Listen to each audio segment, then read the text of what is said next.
Concept इसमें किए बेटा, आज ये चैप्टर खत्म हो जाएगा हम लोग का, इसीलिए इसकी 2 क्लास आज लगाई है वर्किंग कैपिटल एस्टिमेशन का, ठीक है। तो लास्ट क्लास में किया था हम लोगों ने क्वेश्चन नंबर 19। इसमें सब कुछ मैंने कैलकुलेट करा दिया था, केवल क्या लिखना रह गया था, करंट एसेट और करंट लायबिलिटी, यही ना। चलो इसको फटाफट में लिख देता हूं, तो जिसका अगर कोई दिक्कत है तो चेक कर लो, उसमें मैच कर लो एक बार। क्वेश्चन नंबर 19 में सबसे पहले बेटा हम लोगों ने निकाला था 19 में, रॉ मटेरियल निकालना है स्टॉक का। तो ये देखो, ये किस पे निकालते हो, हमेशा निकालते हैं रॉ मटेरियल कंज्यूम्ड पे। रॉ मटेरियल का स्टॉक किससे कैलकुलेट होता है, रॉ मटेरियल कंज्यूम्ड से। और नीचे वर्किंग नोट बना के हम लोगों ने कंज्यूम्ड ढूंढा था। ये कितने का कंज्यूम हुआ है हम लोग के पास, ये ना 43,20,000। तो यहां लिख दिया 43,20,000। अगर ये 12 महीने का तो एक महीने का कितना कितना आया था बताओ जरा, 3,16,000। 3,60,000। आगे बढ़ो, हम लोग को निकालना है फिनिश्ड गुड्स और WIP। तो फिनिश्ड गुड्स किस पे निकालते हो, टोटल कॉस्ट पे, क्योंकि हमने अजम्पशन ली थी कि 93,60,000 पे। तो अगर बेटा 93,60,000 12 महीने का है तो 2 महीने का कितना बताओ जरा, 15,60,000। फिर निकालना है WIP। WIP मैंने निकलवा दिया था आपको लास्ट क्लास में, ये लास्ट में। अच्छा ये बता दो कितना कितना था छूटा हुआ है, पहला वाला कितना आया था, 7,20,000। फिर 3,30,000। फिर बेटा 90,000। टोटल 11,40,000। तो इसको हमने यहां पे लिख दिया 11,40,000। अच्छा यही आंसर है 11,40,000। तो इसको डायरेक्ट लिख सकते हैं फिर, तो फिर इसको लिखने का कोई मतलब नहीं। 11,40,000 रेफर वर्किंग नोट। कौन सा वर्किंग नोट है, वर्किंग नोट 10। फिर बेटा डेटर्स की बारी आई। अब आइए डेटर्स निकाल लेते हैं, डेटर्स निकाल लेते हैं।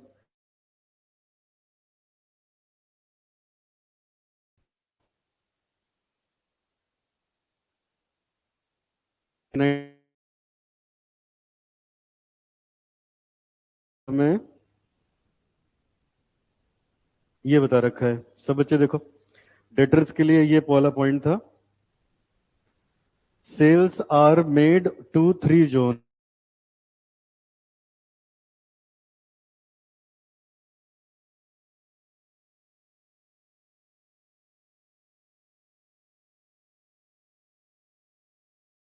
अब मुझे बताओ टोटल सेल कितनी निकाली थी, टोटल सेल ये 1,17,00,000। तो अब हम लोग ऐसे करेंगे, अगर 1,17,00,000 टोटल सेल है तो इसका 50% कितना, 1,17,00,000 टोटल सेल है बेटा, तो इसका 30% कितना। और अगर ये 12 महीने का है तो ए वाला कितने का था, अब भी 3 महीने का कितना है ए का, 97,50,000। और ये वाला बेटा अ, ये वाला सही है, 9,75,000, ठीक है। और ये बी वाला 8,77,500, ये बी का हो गया। कैश था 1,11,000, थोड़ा नीचे लिख देता हूँ, 1,11,000 का कैश था। टोटल बताओ करंट एसेट का, 50,23,500। अब ये क्रेडिटर्स फॉर रॉ मटेरियल ये निकालना था, ये किस पे निकालते हो, रॉ मटेरियल परचेज्ड पे, कितने का परचेज किया था, ये नीचे निकाला था ना हम लोगों ने, परचेज्ड 44 लाख, ये निकाला था 44,40,000। तो अगर 44,40,000 12 महीने का तो 2 महीने का कितना, 740, माइनस करो, 4283, अच्छा 4283 यही ना, इसका टोटल भी यही हो जाएगा, तो ये तो आ गया वर्किंग कैपिटल। अब उसने कहा था मैक्सिमम परमिसिबल बैंक फाइनेंस निकाल दो, तो 75% of current asset minus current liability, तो करंट एसेट में से करंट लायबिलिटी माइनस करके ही आया है ये 4283,500, कितना आया, ये नहीं निकला था, 3212625। अब ये 75% ऑफ करंट एसेट जरा देखो टोटल कितना था, 5023,500, 5023,500 माइनस करंट लायबिलिटी थी 7,40,000, 7,40,000। अब ये कितना आया था, 3027625, और लास्ट में 75% ऑफ करंट एसेट हो गया 5023,500 माइनस कोर एसेट क्वेश्चन ने बताया था किसको, उसने लिखा था फिनिश्ड गुड्स को कोर एसेट लेके चलना है, तो फिनिश्ड गुड्स हम लोग निकाल चुके हैं ऊपर, कितना था 15,60,000, 15,60,000, और इसमें से माइनस कर दो करंट लायबिलिटी, कितना 7,40,000, कितना है बेटा 18,57,625, ये था आपका क्वेश्चन। ऑनलाइन स्टूडेंट्स बताओ बेटा।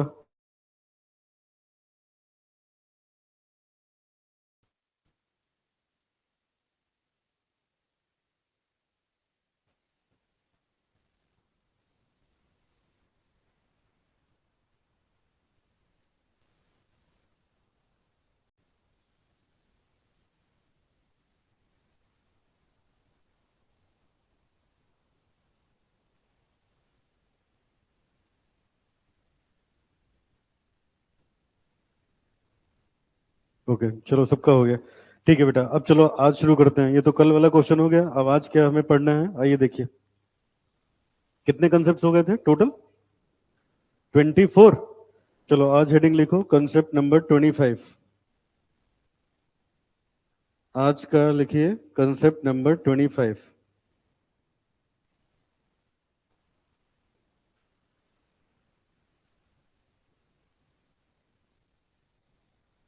कंसेप्ट नंबर 25 लिखिए, when more than one raw material is required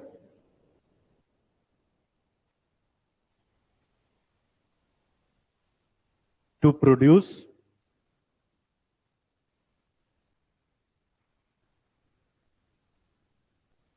finished goods.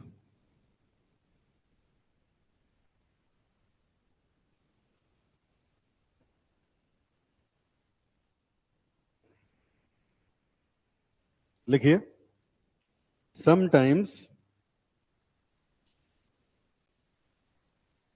more than one type of raw material is required to produce finished goods.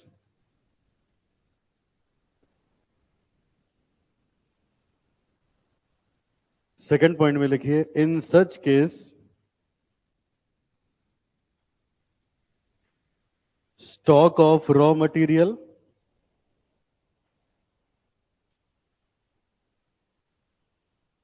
and creditor for raw material and creditor for each raw material is calculated separately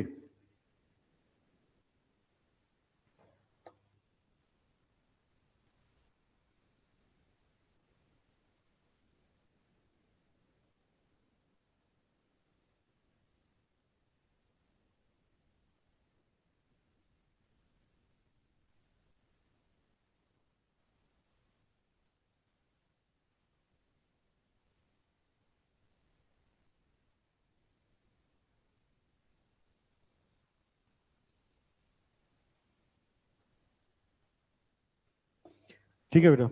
अब ये क्या चीज है देखिए, फिर हम लोग सबसे पहले, अब ये कंसेप्ट है बेटा,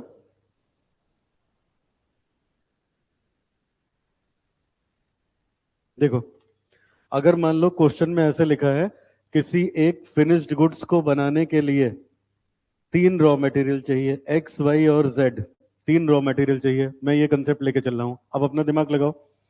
कोई भी कंपनी रॉ मटेरियल का स्टॉक रखती है कि नहीं रखती? तो जब तीन चाहिए तो इसका भी स्टॉक रखा जाएगा, इसका भी रखा जाएगा, इसका भी रखा जाएगा। कहने का मतलब ये, जब आप वर्किंग कैपिटल निकालोगे तो अभी तक के हर क्वेश्चन में खाली एक बार लिख देते थे स्टॉक ऑफ रॉ मटेरियल, अब कितनी बार लिखना होगा? तीन बार।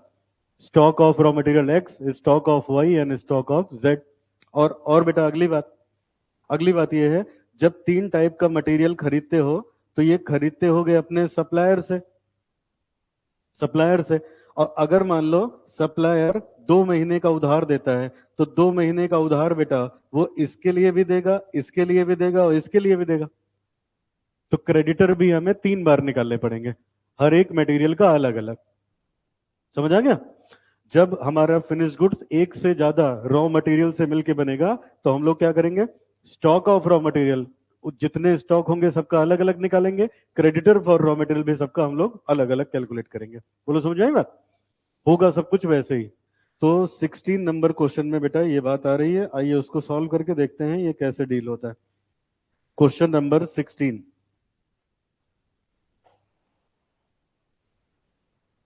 Question number 16। आज ये चैप्टर हम लोग का खत्म हो जाएगा और बहुत इंपॉर्टेंट चैप्टर था ये। अब जितने क्वेश्चन मैं करा दिया हूँ सब प्रैक्टिस करो, हर वैरायटी हम लोगों ने कवर कर ली है, इसके बाहर नहीं आएगा। चलो अब ये देखो क्या लिखा है, पहले लास्ट लाइन पढ़िए फिर शुरू करें। क्वेश्चन नंबर करने जा रहे हैं हम लोग 16। सब बच्चे सामने देखो क्या लिखा है। कहता है calculate the estimate working capital required by company on cash cost basis. कह रहा है कैश कॉस्ट बेसिस पे वर्किंग कैपिटल कितनी होगी ये निकाल के बताओ। If the budgeted level of activity is 1,50,000 for the next year, company also intends to increase estimated working capital by 10%। तो वो तो देखेंगे। तो कुल मिला के कैश कॉस्ट बेसिस पे वर्किंग कैपिटल निकालनी है। जरा मुझे याद दिलाओ, जब कैश कॉस्ट बेसिस पे वर्किंग कैपिटल कैलकुलेट करते हो तो क्या क्या नहीं लेते हो? डेप्रिसिएशन नहीं लेंगे। और डेटर्स किस पे निकालेंगे? हाँ, कॉस्ट ऑफ सेल्स पे, विदाउट प्रॉफिट। किस में चेंज आता है? डेटर्स में आएगा स्टॉक ऑफ WIP और स्टॉक ऑफ फिनिश्ड गुड्स, इन्हीं तीन में चेंज आता है। ठीक है, चलो। तो बेटा वर्किंग कैपिटल निकालनी है, अब शुरू से क्वेश्चन पढ़ेंगे, लिखेंगे। पहले अपना लिख लो जैसे हम लोग आंसर करते हैं। लिखो, statement showing working capital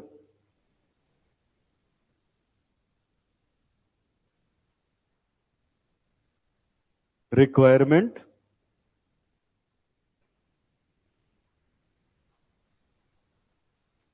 of, company का नाम दिया हो तो TN इंडस्ट्रीज, TN इंडस्ट्रीज।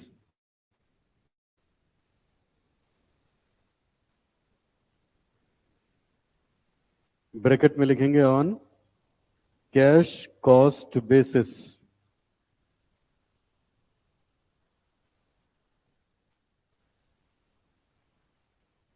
तो हम लोग वर्किंग कैपिटल निकालने जा रहे हैं। अब जैसे हम लोग हमेशा करते हैं बेटा, पहले हम हेडिंग बनाएंगे करंट एसेट,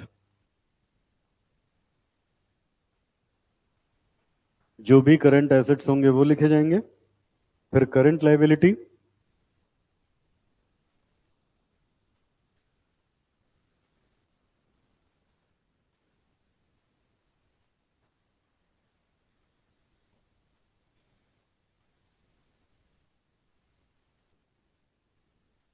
चलो अब क्वेश्चन पढ़ते हैं, देखते हैं कौन कौन सा करंट एसेट, कौन कौन सी करंट लायबिलिटी है, फिर आराम से कैलकुलेट करेंगे। स्क्रीन पे देखो सब बच्चे।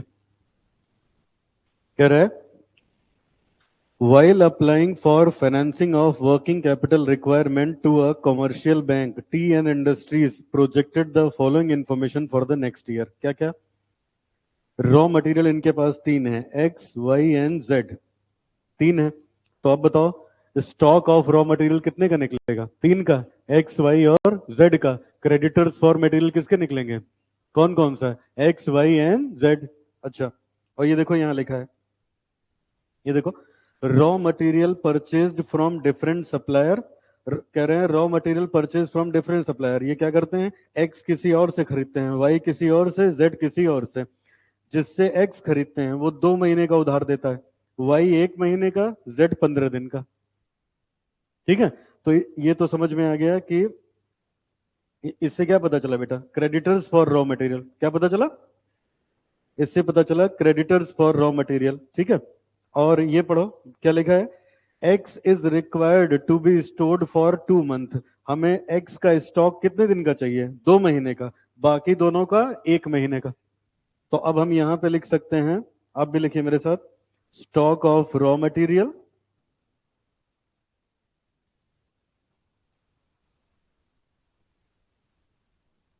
X Y and Z.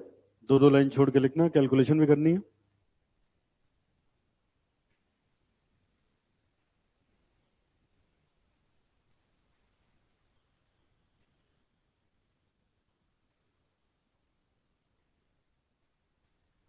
और करेंट लायबिलिटी में हम लिख सकते हैं क्रेडिटर्स फॉर रॉ मटेरियल, ये भी तीन निकलेंगे, एक्स वाई और जेड।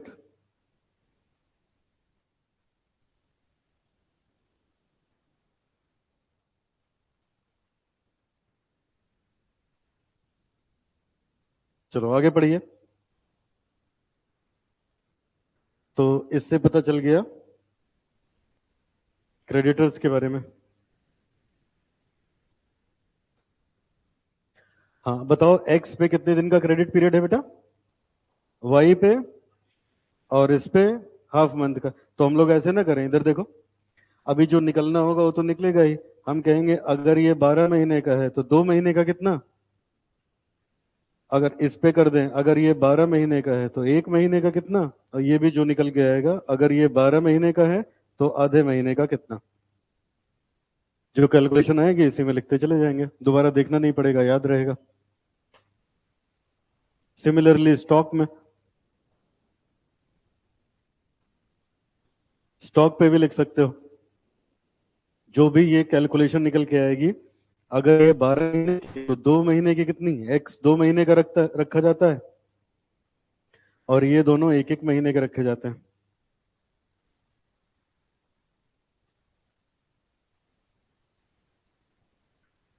चलो फर्स्ट पॉइंट हमने पढ़ लिया। सेकंड पॉइंट देखिए क्या लिखा है।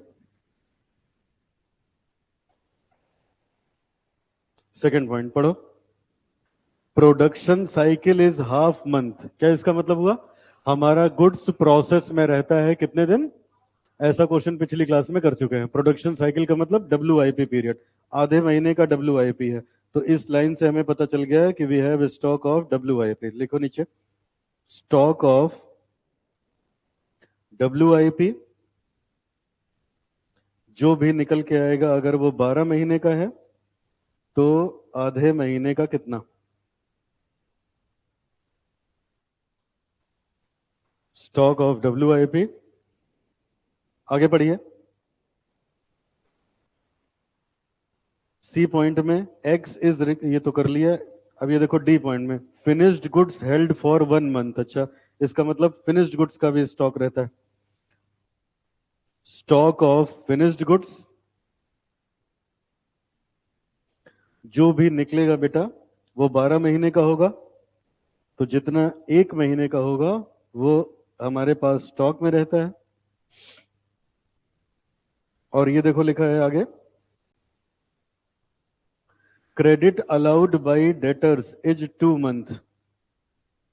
ठीक है, अलाउड टू होना चाहिए, क्रेडिटर्स डेटर्स 2 मंथ। हम 2 महीने का उधार देते हैं अपने डेटर्स को, तो इसका मतलब हमारे पास डेटर्स भी है। जो भी कैलकुलेशन आएगी वो 12 महीने की होगी, तो 2 महीने का कितना? ठीक है, और ये देखो एक लाइन लिखी है बेटा, 25% of the sale is cash basis. तो ये बताओ, अगर 25% सेल कैश में हो गई तो क्रेडिट में कितनी हुई? तो उसी पे तो होंगे ना डेटर्स। तो हम लोग यहाँ लिखेंगे टोटल सेल, तो यहाँ बाद में निकाल देंगे 75%, तो निकल के आ जाएगा डेटर्स। आगे बढ़ो। अब यहाँ लिखा है average time lag in payment of overhead is payment of all overhead is 1 month and half a month for direct labour. कह रहे हैं बेटा सारे ओवरहेड पे 1 महीने का उधार है और लेबर पे आधे महीने का। और जरा देख लेते हैं है क्या क्या।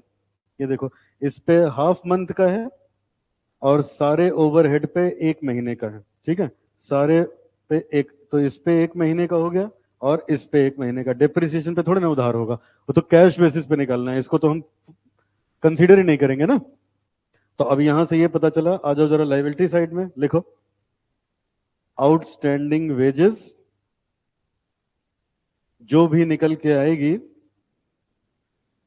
हाफ मंथ का कितना, outstanding manufacturing and administration overhead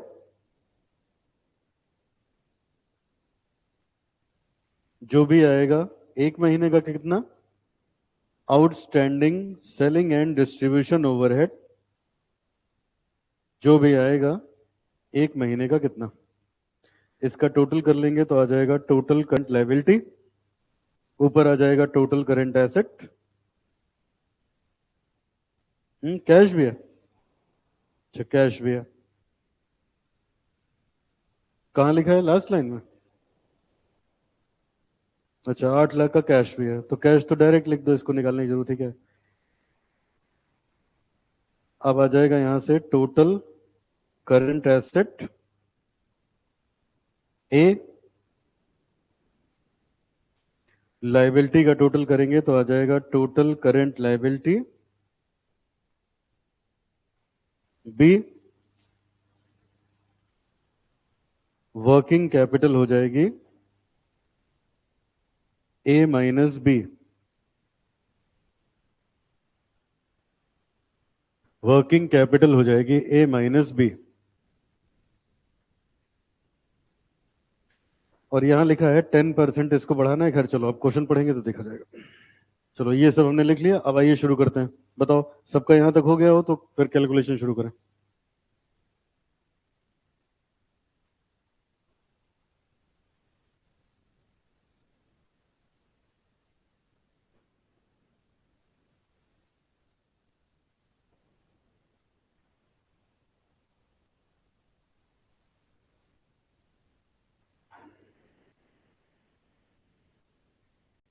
ठीक है, ये हो गया। अब आइए शुरू करते हैं। अब ध्यान से बेटा एक एक चीज समझते हुए काम करेंगे। स्क्रीन पे देखिए, अब एक एक चीज शुरुआत से पढ़ो।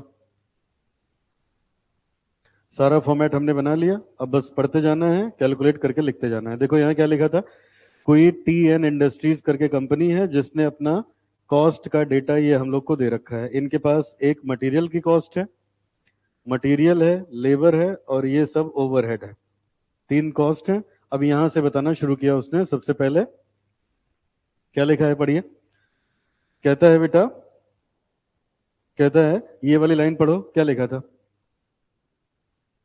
Calculate the estimated working capital. Estimated मतलब हम आगे की वर्किंग कैपिटल निकाल रहे हैं। ये जो डेटा दिया है, ये जो डेटा दिया है ये पहले का डेटा है और हमें following information is provided for next year. अच्छा नेक्स्ट ईयर का डेटा दिया है लेकिन ये 1 यूनिट का है, कितने का? और यहां लिखा है बेटा आखिरी में कि 1,50,000 यूनिट बना रहे हैं, लिखा है ना, you are required to calculate working capital if budgeted level of activity is 1,50,000 next year. अब आप बच्चे बताओ, अगर 1 यूनिट बनाने में 30 रुपए का मटेरियल लगता है तो 1,50,000 बनाने में 1,50,000 इंटू 30। तो अब ये देखो यहां हम लिख सकते हैं कि 1,50,000 मल्टीप्लाइड बाई 30,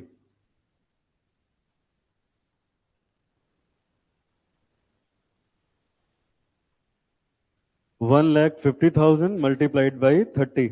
क्रेडिटर्स में भी लिख सकते हैं, 1,50,000 यूनिट बनाया, 30 रुपए के हिसाब से इतने की जरूरत पड़ेगी तो साल भर में इतना खरीदा, इसी पे क्रेडिटर होंगे, इसी पे इसका स्टॉक होगा। देखो जरा कितना आता है, 7,50,000 और क्रेडिटर्स ये भी तो वही आ रहा है। ठीक है, आगे बढ़ो नेक्स्ट। ये तो एक्स हो गया, अब चलो वाई पे आ जाओ बेटा। वाई पर यूनिट कितना लगता है? 7 रुपए का। कितने यूनिट बनाए हो? 1,50,000। तो हम लोग क्या लिखेंगे? 1,50,000 इंटू 7। और क्रेडिटर्स में भी लिखेंगे 1,50,000 इंटू 7।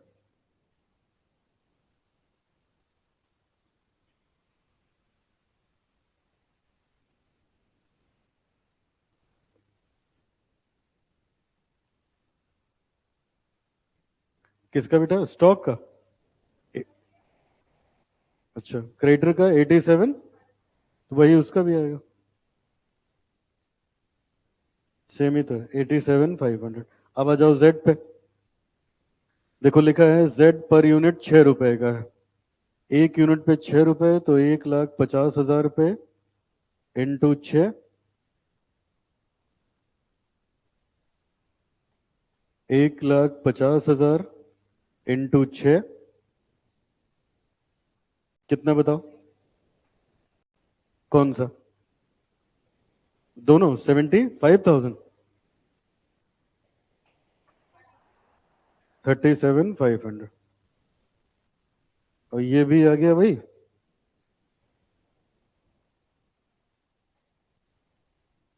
ऊपर 75 है। टोटल कर लो बेटा।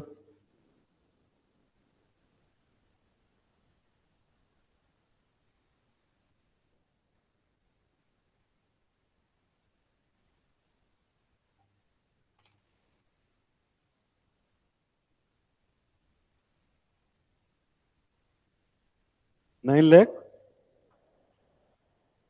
एसेट्स का।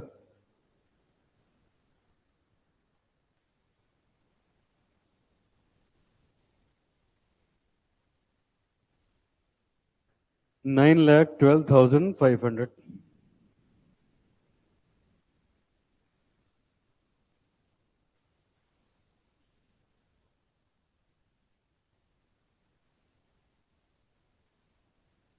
चलो नेक्स्ट।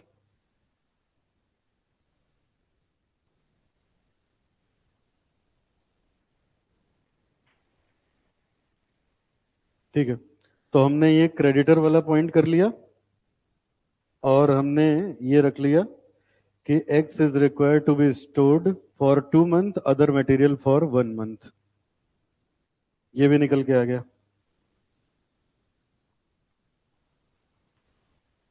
चलो अब आगे बढ़िए। अब ये देखो क्या लिखा है बेटा, सब लोग समझिएगा। इसके बाद लिखा है, इसको भी करते हैं बाद में, जरा ये देखो। फिनिश्ड गुड्स कितने दिन का रहता है? 1 महीने का। अब ये बताओ, फिनिश्ड गुड्स टोटल कॉस्ट पे लेते हो लेकिन डेप्रिसिएशन छोड़ के, क्योंकि हम किस पे निकाल रहे हैं? कैश कॉस्ट बेसिस पे। तो 113 में से 10 रुपए माइनस कर देंगे, कितना आया? 112 रुपए। बोलो बेटा। ये चलो मैं बताता हूँ, एक एक करके आप सुनिए। फिनिश्ड गुड्स की बात आई है, खूब ध्यान से मेरी बात सुनना। क्या चीज निकालने जा रहे हो? Finished goods. तो फिनिश्ड गुड्स में रॉ मटेरियल आएगा कि नहीं आएगा? आएगा। इसका टोटल कितना है? 43। और लेबर आएगा 25 का। मैन्युफैक्चरिंग के खर्चे आएंगे। बेटा डेप्रिसिएशन नहीं आएगा। क्यों नहीं आएगा? और सेलिंग एंड डिस्ट्रीब्यूशन नहीं आएगा। क्यों? जो माल बिक जाता है सेलिंग ओवरहेड उस पे लगता है। याद आ रहा है? तो अब हम लोग लिखेंगे, यहां आ जाओ स्टॉक ऑफ फिनिश गुड्स पे। तो अगर 1,50,000 यूनिट बनाई है, तो ये कितना आ गया? 43 प्लस 25। ऐसे लिख लो, रिवीजन टाइम पे भी इजी रहेगा। प्लस 20। ये 12 महीने का, तो 1 महीने का कितना? ये क्या है? ये COGS है, cost of goods sold. Creditors हमेशा निकलता है COGS पे। कितना आया?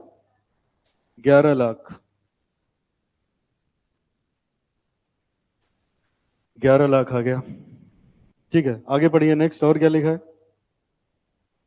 अभी बेटा और डेटर्स निकाल लेते हैं, देखो इजी है। 25% of the total sale is on cash basis. अब मुझे एक बात बताओ, कितने यूनिट बनाई है? सब बच्चे सामने देखो, कितनी यूनिट बनाई है, कितना बेच दिया? 150, क्योंकि कोई स्टॉक की बात नहीं करी ना उसने। अरे टोटल सेल कितने की होगी? 150 की तो होगा।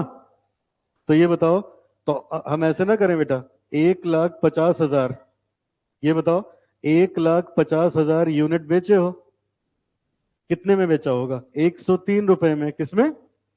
क्यों? क्योंकि डेप्रिसिएशन नहीं लेंगे ना। सेल किस पे कैलकुलेट होगी? COGS plus selling overhead. किस पे?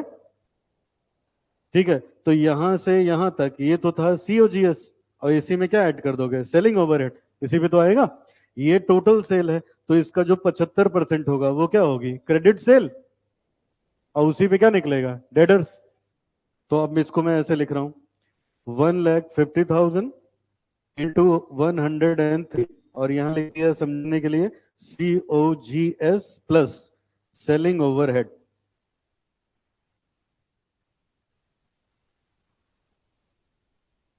COGS प्लस सेलिंग ओवरहेड कितना है देखो, उसका 75% भी निकाल देना।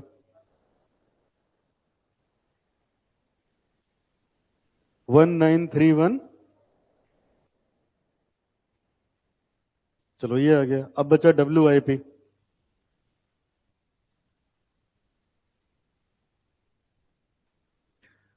अब बचा WIP। आइए जरा WIP देख लीजिए।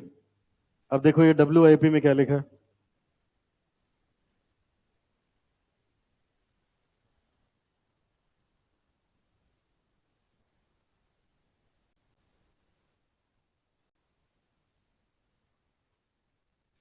चलो ये लाइन पढ़ो बेटा, WIP में क्या लिखा है, पढ़िए। यहां लिखा है production cycle is half month. Production cycle कितने की है? हाफ मंथ की है। नीचे आइए, वर्किंग नोट बनाइए, उसमें हम लोग WIP निकालेंगे। सबसे नीचे आइए, लिखिए working note number 1, calculation of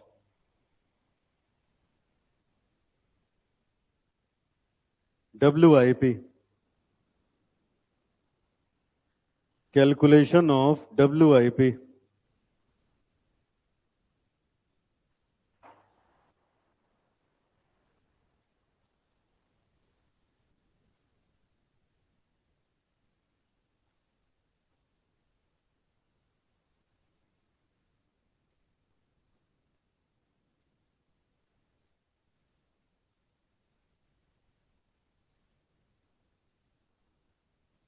चलो अब कैसे निकलेगा WIP, जरा ये पॉइंट देखिए क्या लिखा है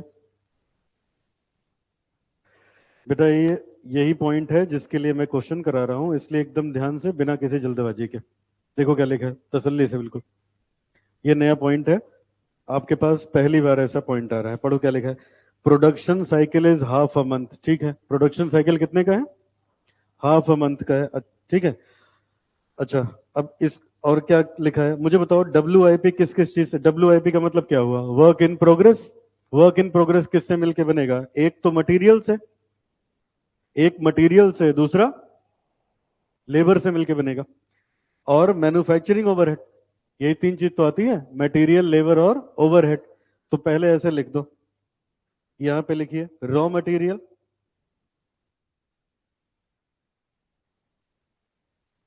रॉ मटेरियल,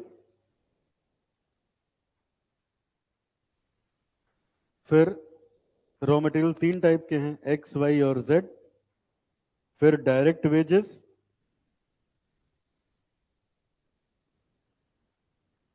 और उसके बाद बेटा manufacturing and administration overhead. Manufacturing and administration overhead.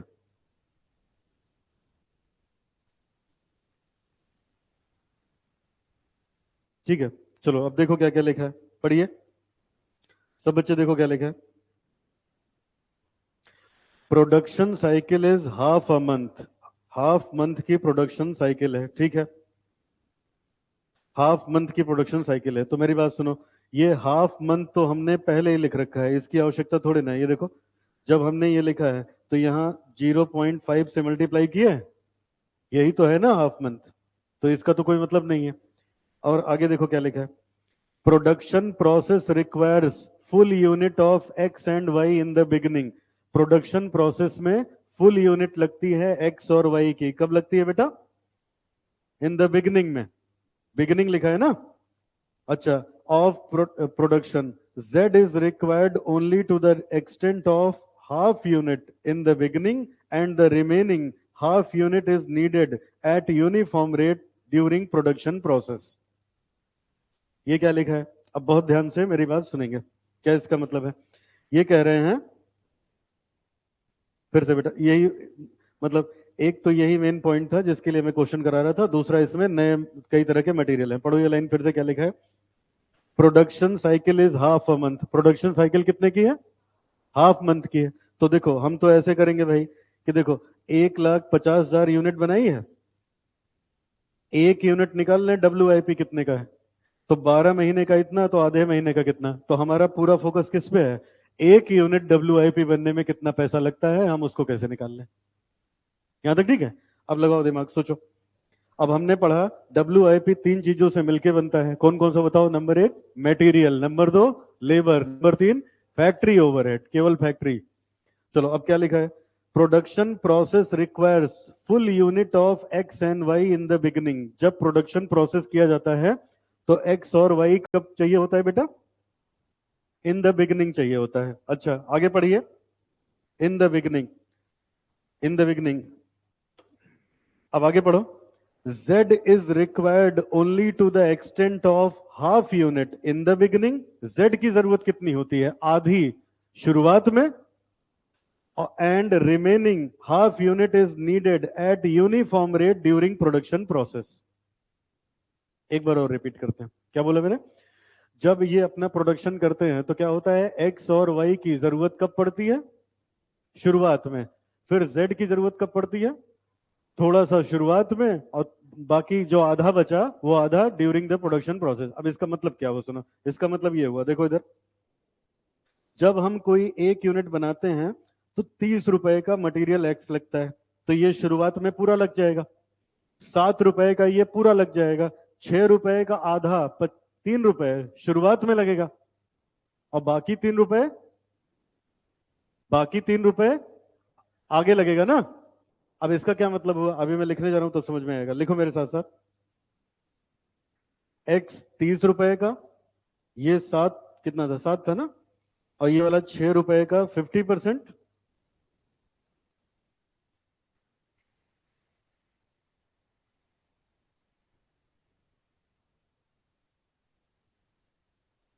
तो ये आया बेटा, ये 30 हो जाएगा, ये 7 हो जाएगा, और ये 3 हो जाएगा। ये 30 हो गया, ये 7 हो गया, ये 3 हो गया, तो इसका टोटल आ गया हमारे पास कितना, 40। तो ये हो गया। अब ये बिगिनिंग का है, ठीक है। अब ये इधर, अब during the year, during the year फिर से जेड की जरूरत पड़ेगी, दोबारा दोबारा जेड की जरूरत पड़ेगी, पड़ेगी बेटा।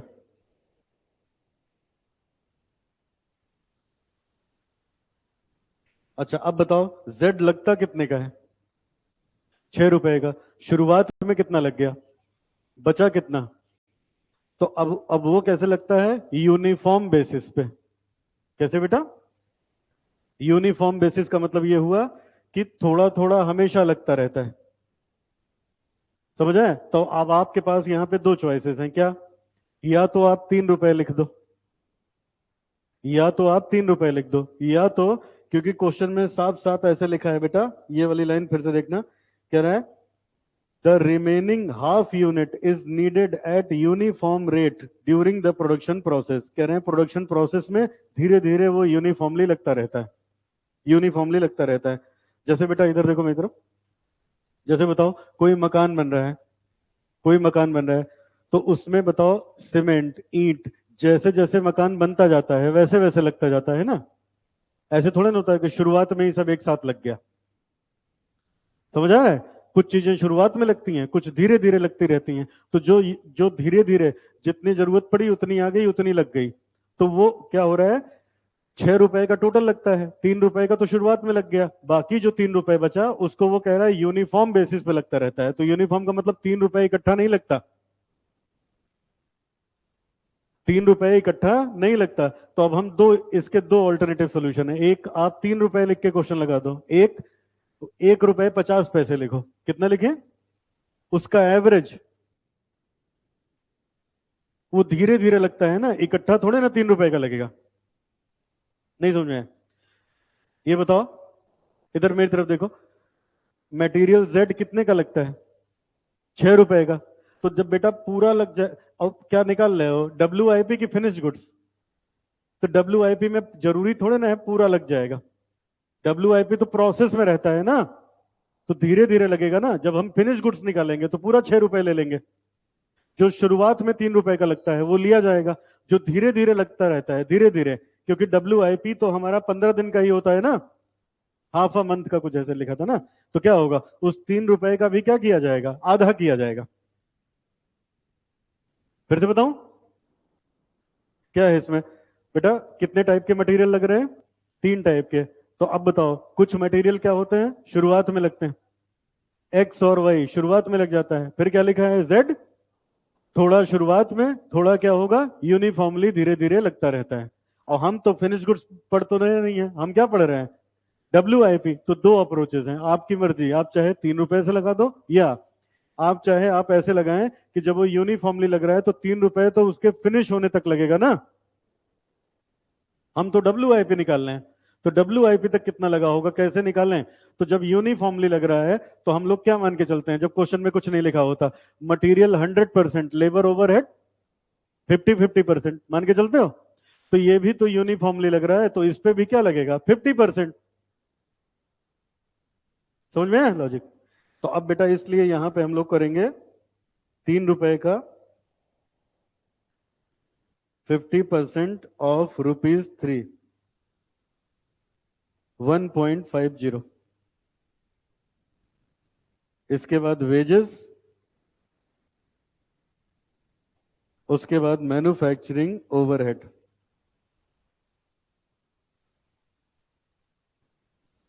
चलो वेजेस देखो जरा कितने की थी, 25 रुपए के। वेजेस कितनी लोगे, 50% ऑफ 25 ना, 12.50। मैन्युफैक्चरिंग ओवरहेड है 20 रुपए का, तो 50% ऑफ ₹20, दैट इज ₹10। टोटल करो बेटा, 64। अब ये 64 ले चल के ऊपर रख दो।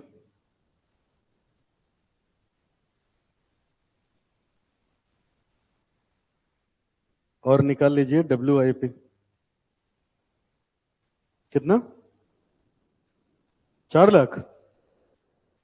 WIP आ गया हमारे पास 4 लाख का।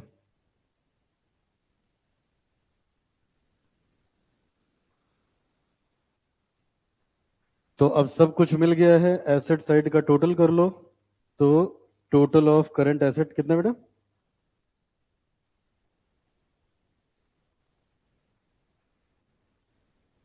5143,750।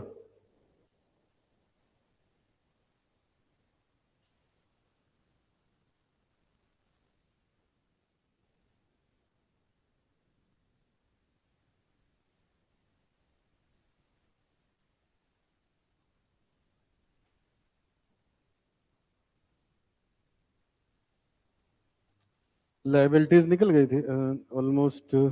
इसका टोटल बताओ ये कितना आएगा बेटा, क्रेडिटर का 875,000। अब आ जाओ वेजेस निकालने। भाई 1,50,000 यूनिट बनाए हो, एक यूनिट पे 25 रुपए की वेजेस लगती है, तो देखो जरा ये कितना आएगा। 1,50,000 यूनिट बनाए हैं, एक यूनिट पे 20 रुपए का लगता है ओवरहेड। 1,50,000 यूनिट बनाए हैं, 15 रुपए का लगता है selling and distribution. 156,250, 2.5 lakh.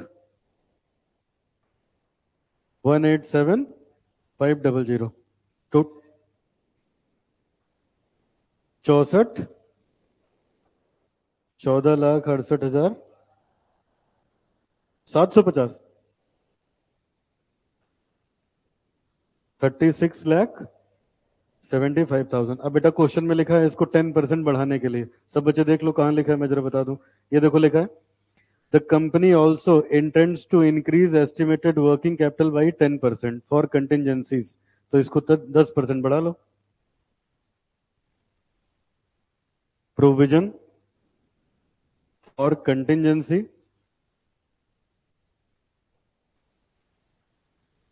Eight the rate 10%, 367500। अब आ जाएगा वर्किंग कैपिटल 4042,500। तो इसका दो इसमें अच्छे पॉइंट थे। एक, कई तरह के रॉ मटेरियल लगे। दूसरा, WIP वाला पॉइंट।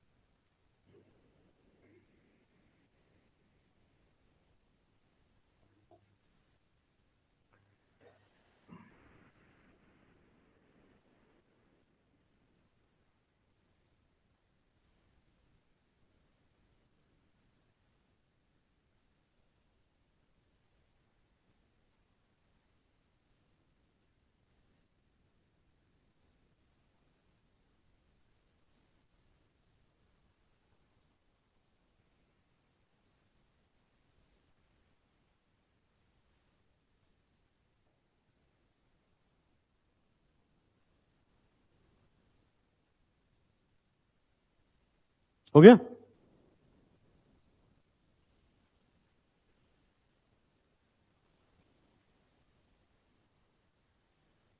चलो नेक्स्ट कंसेप्ट पे आ जाओ।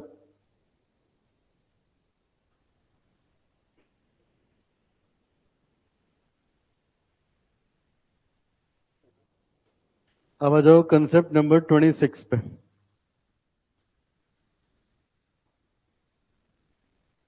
कंसेप्ट नंबर 26 पे आ जाओ।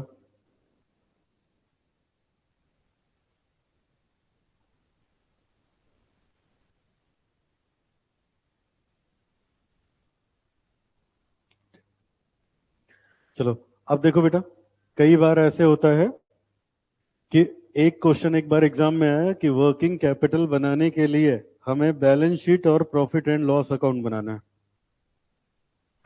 तो अब मैं ये क्वेश्चन आपको कराने जा रहा हूं जिसमें हमें बैलेंस शीट और प्रॉफिट एंड लॉस निकालना है। ये जरा क्वेश्चन देखना, अभी पहले कुछ लिखवाऊंगा तब करेंगे काम, पहले पढ़ लो। ठीक है, ये देखो क्या लिखा है। कह रहा है on 1st April 2020 the board of directors of ABC wishes to know the amount of working capital that will be required to meet the program that they have planned for the year. From the following information prepare working capital forecast, तो वो तो वैसे ही हो जाएगा, current asset minus current liability, and a forecast of profit and loss account and balance sheet. तो इसमें एक नई चीज ये पूछा कि कैसे प्रॉफिट एंड लॉस अकाउंट बनेगा और कैसे बैलेंस शीट बनेगी। वर्किंग कैपिटल तो होगा ही होगा। तो इस पे पहले मैं 2 पॉइंट लिखवाता हूं आपको, फिर ये वाला सवाल लगाया जाएगा। ठीक है, 2 क्वेश्चन और करने हैं फिर चैप्टर हो गया खत्म। चलो लिखो। तो इसमें हम लोग पढ़ने जा रहे हैं preparation of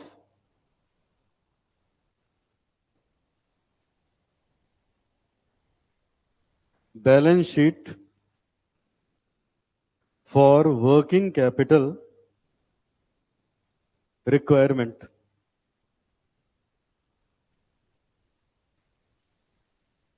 for working capital requirement लिखिए। In such type of question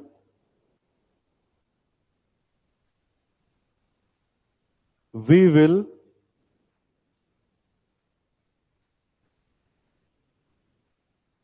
apply given ratios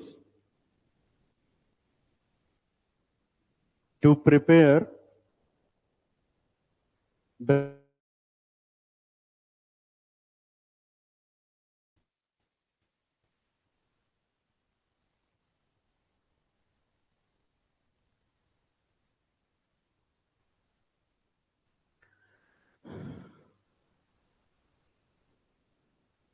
हो गया। अब 2 मिनट मेरी बात सुनो। इधर देखो सब बच्चे, बताओ ट्रेडिंग अकाउंट से क्या मिलता है, कहां जाता है? पीएल से क्या मिलता है, वो कहां जाता है? अच्छा, बैलेंस शीट में एसेट साइड में क्या क्या लिखा जाता है? फिक्स्ड एसेट और लायबिलिटी साइड में करंट लायबिलिटी और नॉन करंट लायबिलिटी। अब देखो क्वेश्चन कैसे उसने रिलेट किया, ध्यान से मेरी बात सुनना। देखो कहेगा वर्किंग कैपिटल बताओ और बैलेंस शीट बनाओ। तो वर्किंग कैपिटल जब बनाते हो तो क्या क्या ढूंढते हो? Current asset. और जब उसको ढूंढेंगे तो करंट एसेट वही जाएगा बैलेंस शीट की एसेट साइड में, फिक्स एसेट देगा या कुछ उसका क्लू दे देगा, निकल जाएगा। और करंट लायबिलिटी कहाँ जाएगी? बैलेंस शीट की लायबिलिटी साइड में जाएगी। समझ आया ना? और बैलेंस शीट तब मैच करेगी जब अपना ट्रेडिंग पैक होके उसका जो प्रॉफिट है वो भी कहाँ आएगा? बैलेंस शीट में आएगा। समझ आ रहा है? ये ऐसे जाके कनेक्ट होगा। पहले जाके वर्किंग कैपिटल निकालोगे तो करंट एसेट करंट लायबिलिटी निकलेगा ही, वो सब चला जाएगा बैलेंस शीट में, लेकिन कहाँ जाएगा? करंट लायबिलिटी में और करंट एसेट में। तो क्या बचा? Non current liability. और उधर क्या बचा? Fixed asset. समझ आए? अच्छा आगे, कंसेप्ट 27 पीएल के बारे में 2 लाइन लिख लो। प्रिपरेशन ऑफ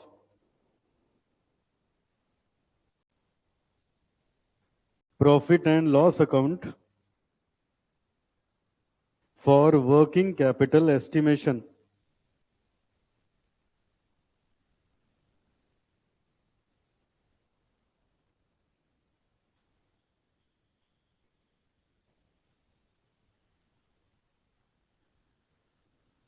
लिखिए,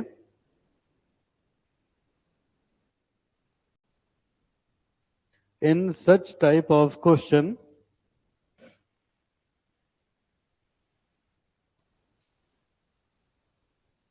profit and loss account is prepared as follows.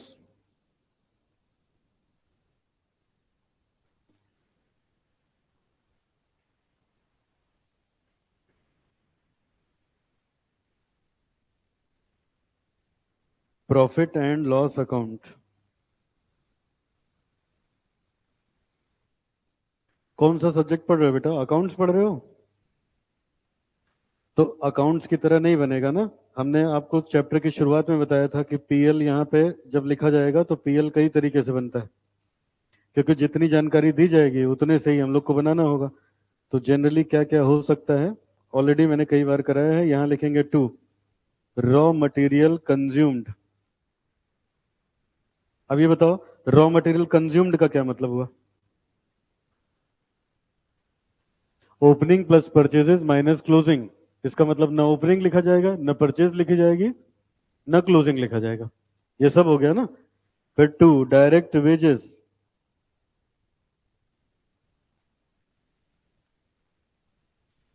2, factory overhead by sales.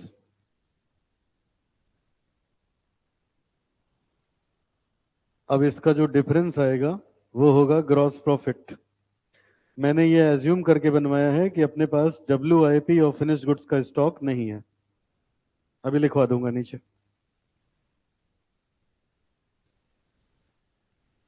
assumed stock of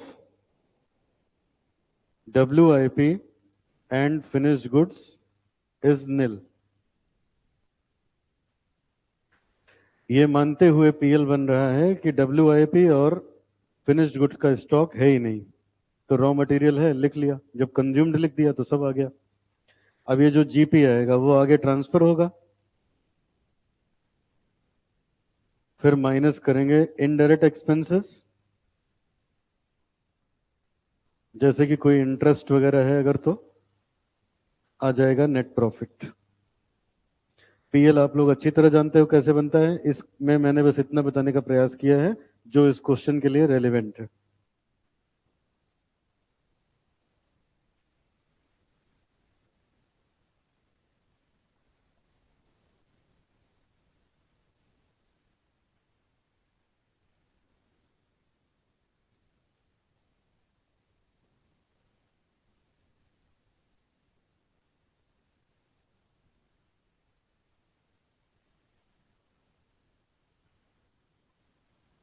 लिखिए, we will always apply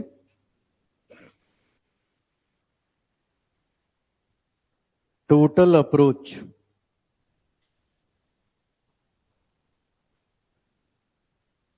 to calculate working capital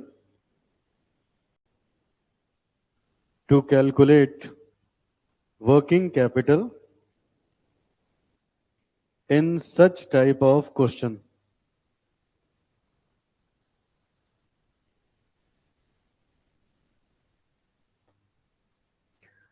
हमेशा इस तरह के क्वेश्चन में बेटा लगेगा टोटल अप्रोच।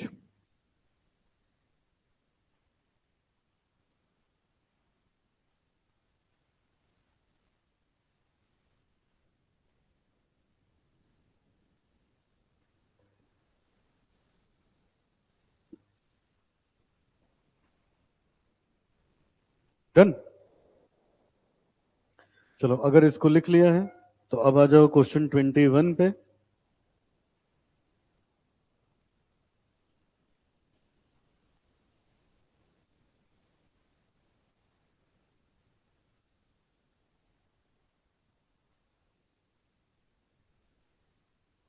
एक बनाइए प्रॉफिट एंड लॉस अकाउंट लगभग आधे पेज का, एक बैलेंस शीट,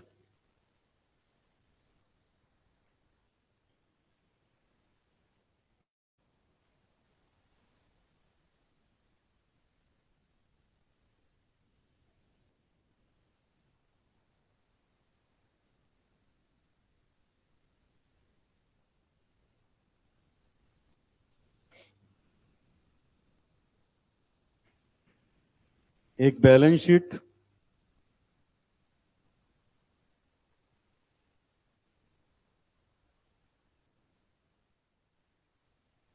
और उसके बाद बनेगा वर्किंग कैपिटल का statement.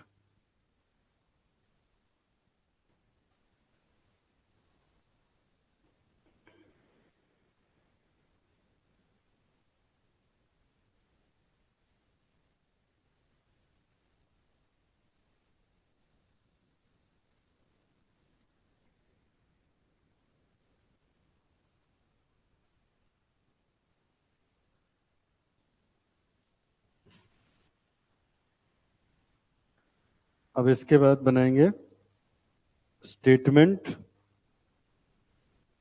showing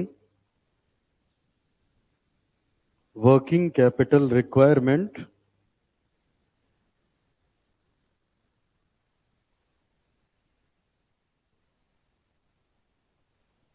as per total cost approach।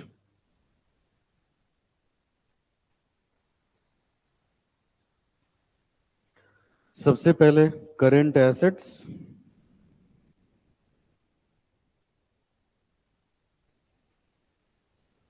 Current assets,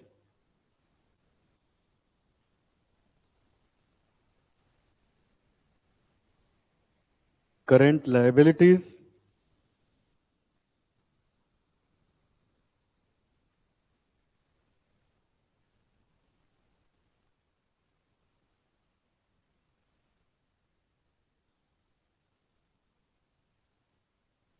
चलो अब क्वेश्चन पढ़ेंगे और इसमें सब लिखते चले जाएंगे, आखिरी में निकाल लेंगे working capital, balance sheet, PL, सब कुछ सारा फॉर्मेट बन के रेडी है।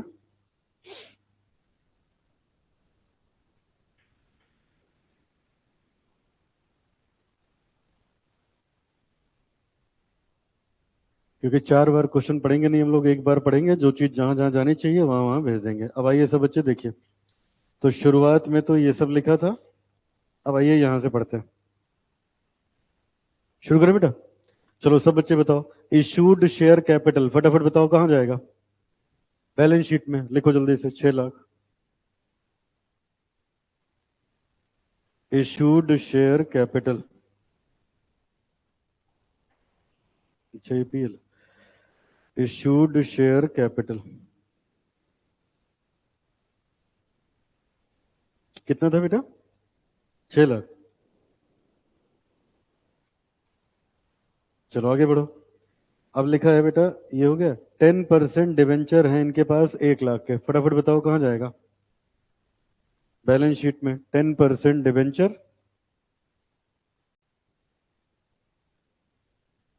एक लाइन मैंने छोड़ दिया अभी, वो उसमें से पीएल में से कुछ मिलेगा ना, प्रॉफिट ऑफिट, तो उसको लिख देंगे। 10% डिवेंचर 1 लाख का।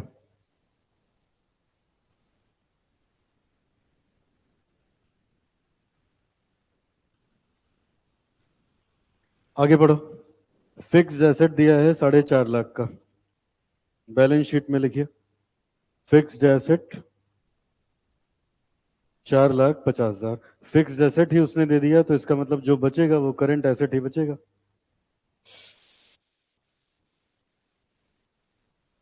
अब वो सब एक एक करके अभी निकालेंगे।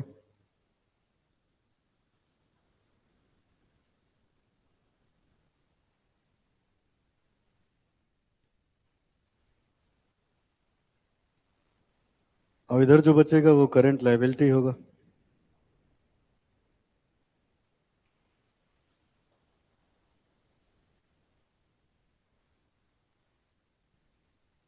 करंट लायबिलिटीज होगा, ठीक है। अच्छा अब मुझे बताओ ये क्या लिखा है बेटा? सब बच्चे स्क्रीन पे देखो, बताओ क्या लिखा है? 10% डिवेंचर कितने के? तो 1 लाख का 10% इंटरेस्ट पीएल में जाएगा, चुपचाप ले चलो फटाफट। तो ये आ गया 2 डिवेंचर इंटरेस्ट, बताओ कितना? 10,000।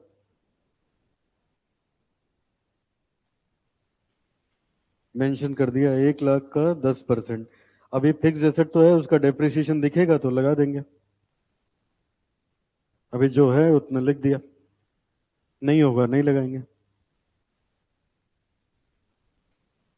चलो ये इतना निपट गया, अब आगे पढ़ते जाएंगे और लिखते जाएंगे। चलो अब एकदम तसल्ली से सब बच्चे फोकस करो। Production during the previous year was 1,20,000 unit. अच्छा, पिछले साल 1,20,000 यूनिट बनी थी। It is plan that this level of activity should be maintain during the present year. तो ये फालतू बना रहा है, कुल मिला के 1,20,000 यूनिट ही तो बनाई गई ना, पिछले साल भी वही बनाई थी, इस साल भी मेंटेन करेंगे, तो बनाया तो उतना ही, ठीक है। 1,20,000 यूनिट, आगे बढ़ो। The expected ratios to cost to selling price are raw material 60%, wages 10%, overheads हो गया 20%, ठीक है। कह रहे हैं बेटा सेलिंग प्राइस हमारा जितना है उसका 60% किसका खर्चा आता है? मटेरियल का। और सेलिंग प्राइस का 60% मटेरियल का, और बेटा सेलिंग प्राइस का 10%, 20% ओवरहेड का आएगा। नोटिस करो 60, 10 और 20 को जोड़ने पे 90 ही हो रहा है, तो जो 10 बचा दैट इज प्रॉफिट। समझे? अब एक काम करेंगे, इसको निपटाते हुए चलेंगे। तो यहाँ आ जाओ वर्किंग नोट में, करंट लायबिलिटी बेटा, करंट लायबिलिटी के लिए आधे पेज से थोड़ा सा ज्यादा बस छोड़ देना, उतने में हो जाएगा। 2/3 पेज छोड़ देना, मैक्सिमम उतना ही लगेगा। अब आ जाओ वर्किंग नोट में, 2/3 पेज छोड़ दो करंट लायबिलिटी के लिए। अब यहां मैंने बना ली कॉस्ट शीट, मैंने बना लिया कॉस्ट शीट। तो मटेरियल, लेबर, ओवरहेड,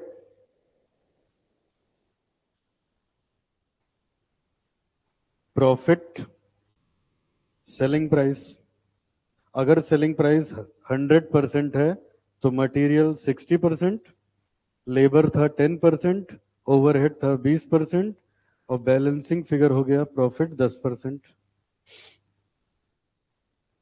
अब अगर सेलिंग प्राइस मिल जाए सवाल में तो ये सब मिल जाए,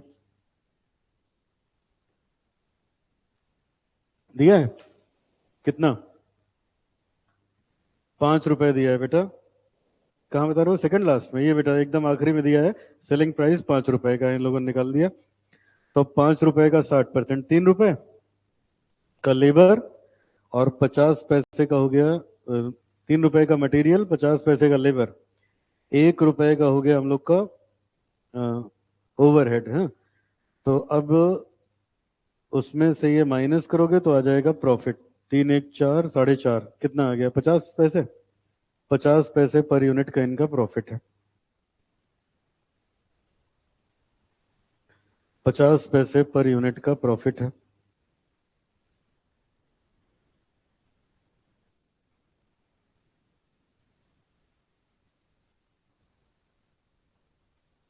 अब देखो बेटा, इससे सारा अपना काम हो गया।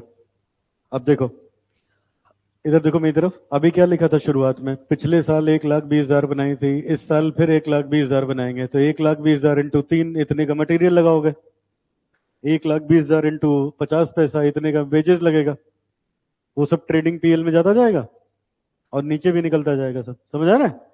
चलो, तो अब ये इतनी बात मिल गई। तो अब यहां से जो जो हम लोग निकाल सकते हैं वो जरा लिख लेते हैं। तो बेटा मैं पीएल में जाके ये लिख सकता हूं, टू मटेरियल कंज्यूम्ड।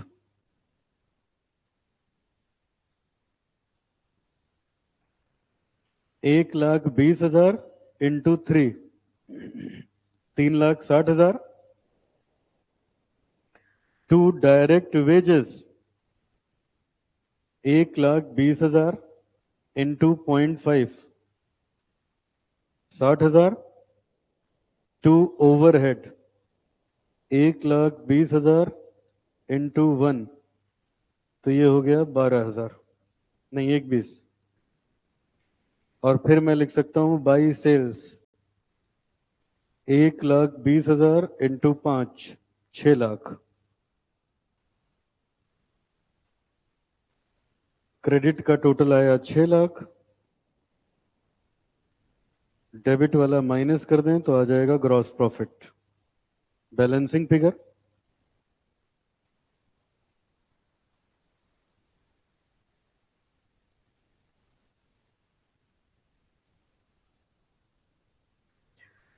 और इसको अगर हम लोग पीएल में लेके आए, बाई ग्रॉस प्रॉफिट 60,000।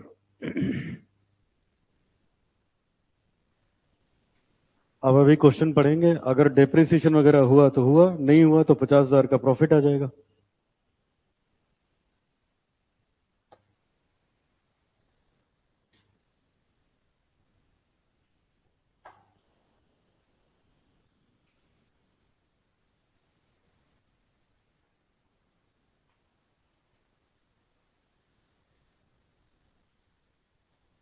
चलो चलो बेटा, अब आगे क्वेश्चन पढ़ते हैं। अभी तक तो जितना मिला उतना कर दिया। अब देखो और क्या लिखा है। यहां तक हो गया क्वेश्चन। अब ये एक ही पैराग्राफ पढ़ा है, पढ़िए। कह रहा है, raw material are expected to remain in store on an average 2 month before issue of production. Raw material कितने दिन का रहता है? 2 महीने का। तो यहां लिखो,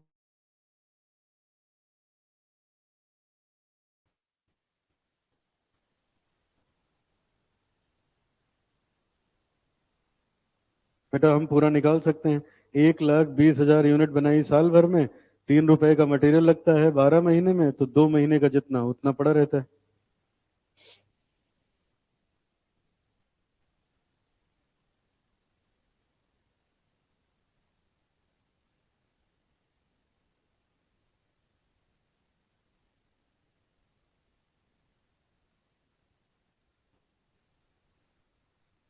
आगे पढ़िए next. Each unit of production is expected to remain in store on an average 2 months before issued to production। ठीक है, कह रहे हैं बेटा each unit of production is expected to remain in store on an average of 2 months before the issue of production, और each unit of production is expected to be in process for 1 month। तो इसका मतलब 1 महीने का क्या हो गया? WIP। WIP। और बेटा इसमें कुछ लिखा नहीं है। अब बताओ WIP किससे किससे मिलके बनता है? नंबर 1 मटेरियल, फिर लेबर, फिर ओवरहेड। क्वेश्चन में कुछ ना दिया हो तो मटेरियल का डिग्री ऑफ कंप्लीशन 100%, लेबर का 50%, ओवरहेड का, या उसको जो अगर कुछ क्वेश्चन में लिख दे तो वही हो जाएगा। तो आओ निकाल लेते हैं इसका 1 यूनिट, फिर वहां लिख देंगे। सबसे नीचे आइए, ये पहला वर्किंग नोट था। दूसरे में आ जाओ, cost per unit of WIP। इसमें लगेगा डायरेक्ट मटेरियल 3 रुपए का, इसकी डिग्री 100% ली तो 3 रुपए। लेबर 50 पैसे का है, लेकिन उसको हम लेंगे 50%, 25 पैसे। और ओवरहेड 1 रुपए का है, लेकिन उसको भी लिया जाएगा 50%, तो 50 पैसा। तो 3 रुपए 75 पैसे पर यूनिट कॉस्ट आई WIP की। 3 रुपए 75 पैसे पर यूनिट कॉस्ट आई WIP की।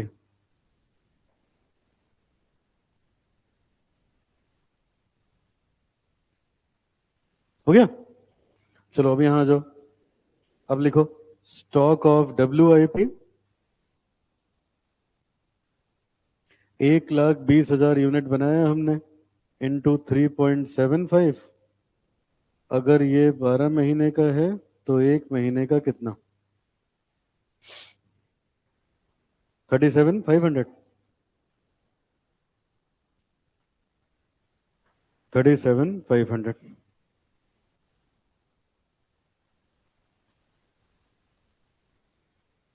डन बेटा। अब मुझे एक बात बताओ, क्या ये दोनों कहीं और जाएंगे बैलेंस शीट में? बैलेंस शीट तभी तो बनेगी, लिखते चलो। आ जाओ करंट एसेट में, लिखो stock of raw material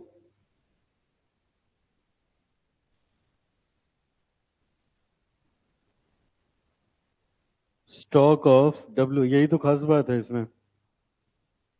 working capital वाले स्टेटमेंट से फिगर निकल रही है, वो बैलेंस शीट में आ रही है।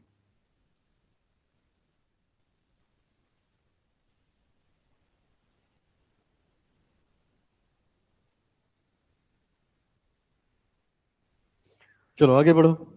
कह रहा है time lag in wages payment is कह रहे हैं वेजेस को हम लोग रोक के देते हैं बेटा, ये 1 मंथ है। उसने ढंग से टाइप, ये 1 मंथ है। वेजेस में 1 महीने का उधार रहता है, तो आ जाओ, एक लाइबिलिटी मिल गई हम लोग को। लिखिए आउटस्टैंडिंग वेजेस। आउटस्टैंडिंग वेजेस, हमने 1,20,000 यूनिट बनाई है। 1 यूनिट बनाने में कितने की वेजेस लगती है? 50 पैसे की। तो इतना अगर है 12 महीने का, तो 1 महीने का कितना? 5,000।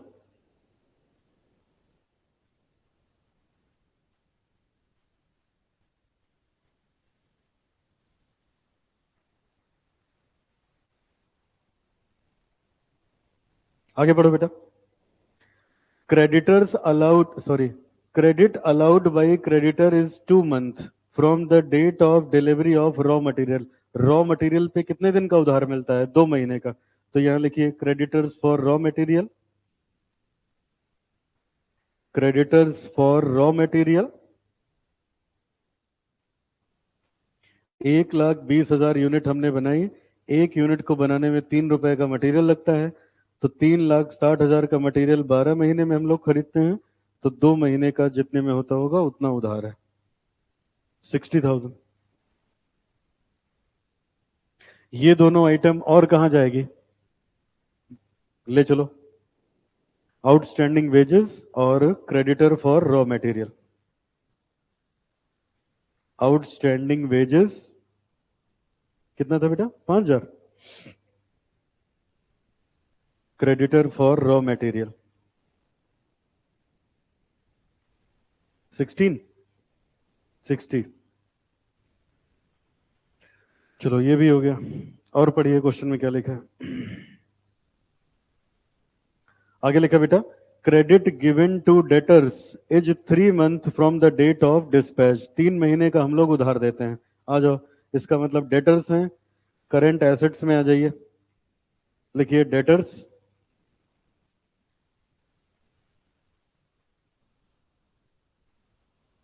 डेटर्स 1,20,000। जरा बताओ किस अप्रोच से क्वेश्चन लग रहा है, कैश कॉस्ट या टोटल?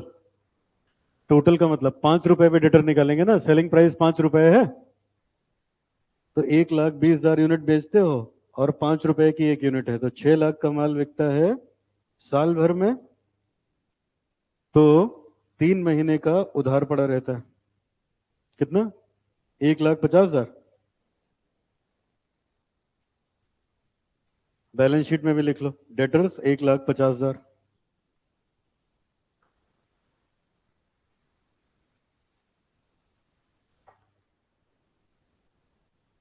डेटर्स 1,50,000। आगे बढ़ो, ये हो गया। अब ये सेलिंग प्राइस तो कर ही लिया था। There is regular production and sale cycle, wages and overhead accrue evenly, कह रहे हैं बेटा वेजेस और ओवरहेड इवनली अक्रू होते हैं, तो उसको हमने निकाल ही दिया है ऑलरेडी। इवनली अक्रू होने का क्या मतलब हुआ? इधर देखो, हमने ये मान लिया ना, ये बेटा, बेटा ये देखो, हमने ये मान लिया ना, ये कितना आ रहा है 60,000, तो हमने मान लिया 60,000 12 महीने का, तो एक महीने का 5,000, तो हमने ये एज्यूम कर लिया ना कि हर महीने 5,000 की वेजेस लगती है, तो यही है अक्रू इवनली। जबकि तुम लोग को बताया भी है पहले, शुगर मिल साल भर थोड़ी ना चलती है, तो साल भर का जो वेजेस लिखेंगे होगा तो 6 ही महीने का, मिल ही 6 महीने चलती है, तो उनका इवनली अक्रू नहीं होता। ठीक है, चलो ये लाइन हो गई, आगे बढ़िए नेक्स्ट। और कुछ बचा है इसमें? अब बेटा ये एक लाइन है, ये इसको नहीं ट्रीट किया हो बस। Each unit of production, production करने के बाद हर एक unit is expected to remain in store, store में पड़ी रहती है 2 महीने, तो ये फिनिश गुड्स ही तो होगा, होगा ना? निकालो stock of finish goods, stock of finished goods. Cash वैश तो मिला नहीं इसमें कुछ, तो 1,20,000 का माल, 1,20,000 यूनिट ये लोग बेचते हैं, और एक यूनिट की कॉस्ट कितनी निकली थी, अभी निकाला था हम लोगों ने, ये देखो, अ, ये ना बेटा, इसका टोटल, इसका टोटल कितना हो 4.50, इसी पे तो फिनिश गुड्स निकलेगा ना, इनटू, अगर ये 4.50 का है और ये हुआ 12 महीने का, तो कितने दिन का फिनिश गुड्स है? 2 मंथ। देख, 90,000 एग्जैक्ट।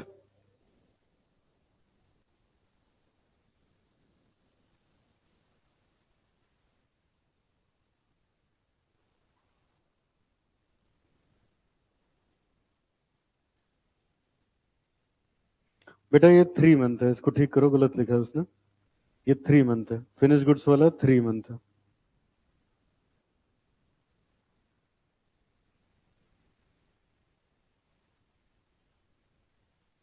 अब कितना आ जाएगा? 1,35,000। चलो अब कर दो इसका जरा टोटल।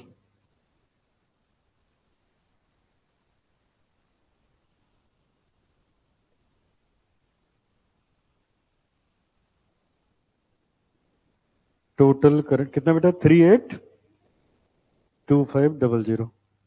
तो ये हो गया total current asset A. Liability का टोटल किया किसी ने?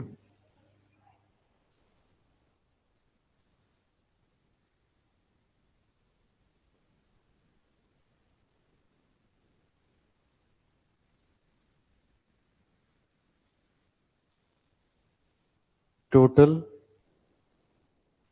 करंट लाइबिलिटी और माइनस कर दो ए माइनस बी तो आ जाएगा वर्किंग कैपिटल।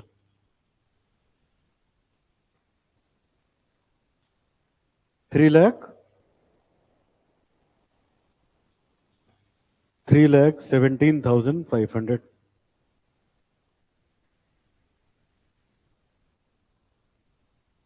कुछ बचा कि हो गया क्वेश्चन? अभी बैलेंस शीट में लेके चलना है, ठीक है। और यही सबसे बढ़िया पॉइंट है।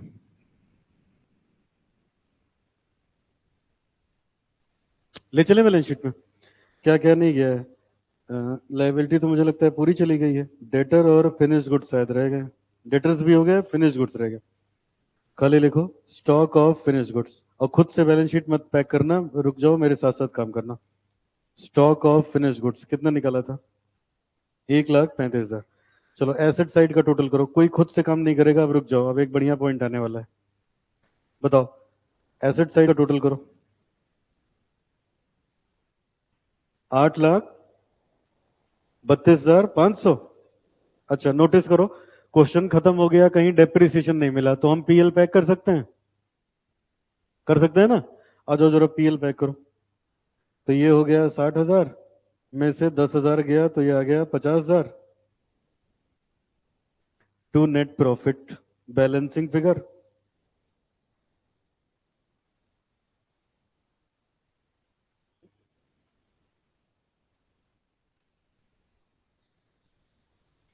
अच्छा ये नेट प्रॉफिट कहाँ जाएगा?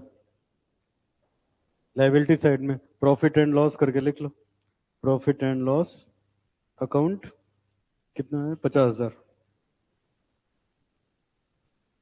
Profit and loss account 50,000।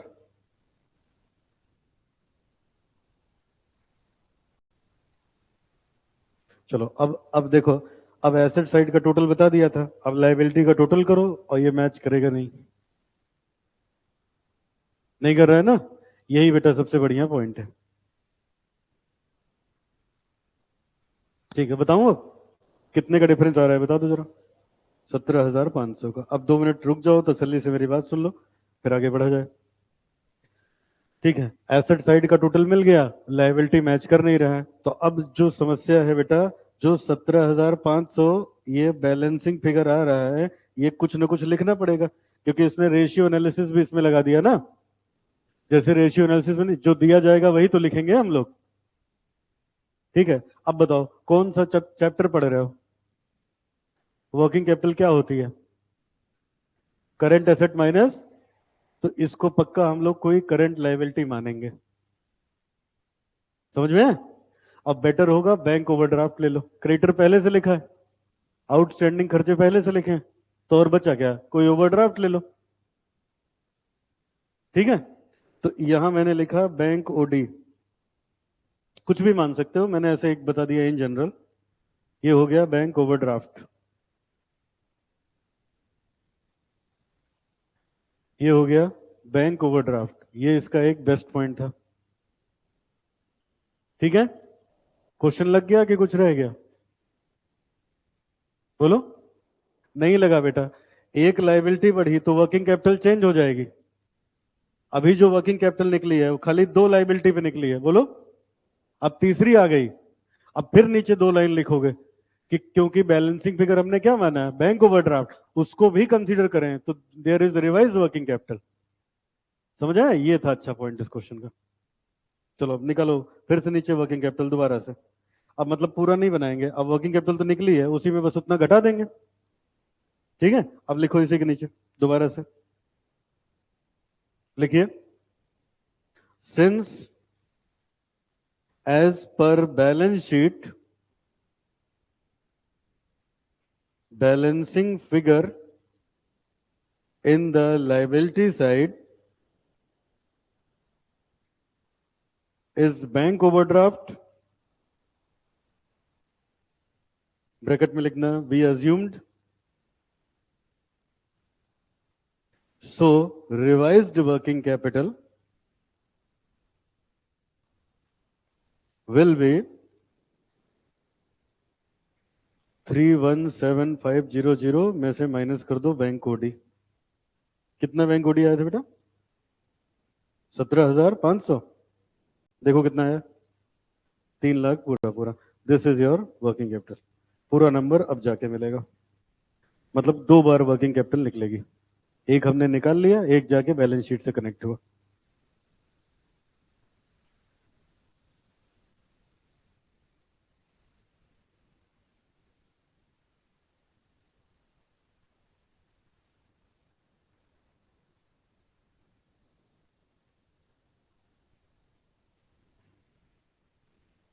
हाँ बेटा, एसेट साइड में, हाँ वहां भी आ सकता है, तो बढ़ा देते ऐसे ही बेटा। अच्छा जो नहीं होगा कैश मान लो, या बीआर मान लो, कुछ भी ले सकते हो।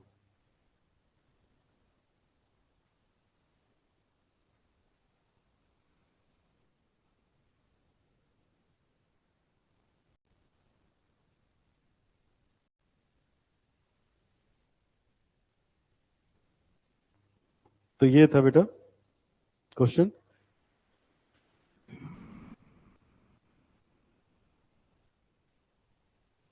ठीक है, अब सुनो, अब ले लो ब्रेक, एक कंसेप्ट बचा है, एक दो कंसेप्ट बचे हैं, मतलब एक क्वेश्चन करना है, 2-3 कंसेप्ट करने हैं, ठीक है। लौट के वो करते हैं, फिर ये खत्म हो गया चैप्टर पूरे तरीके से।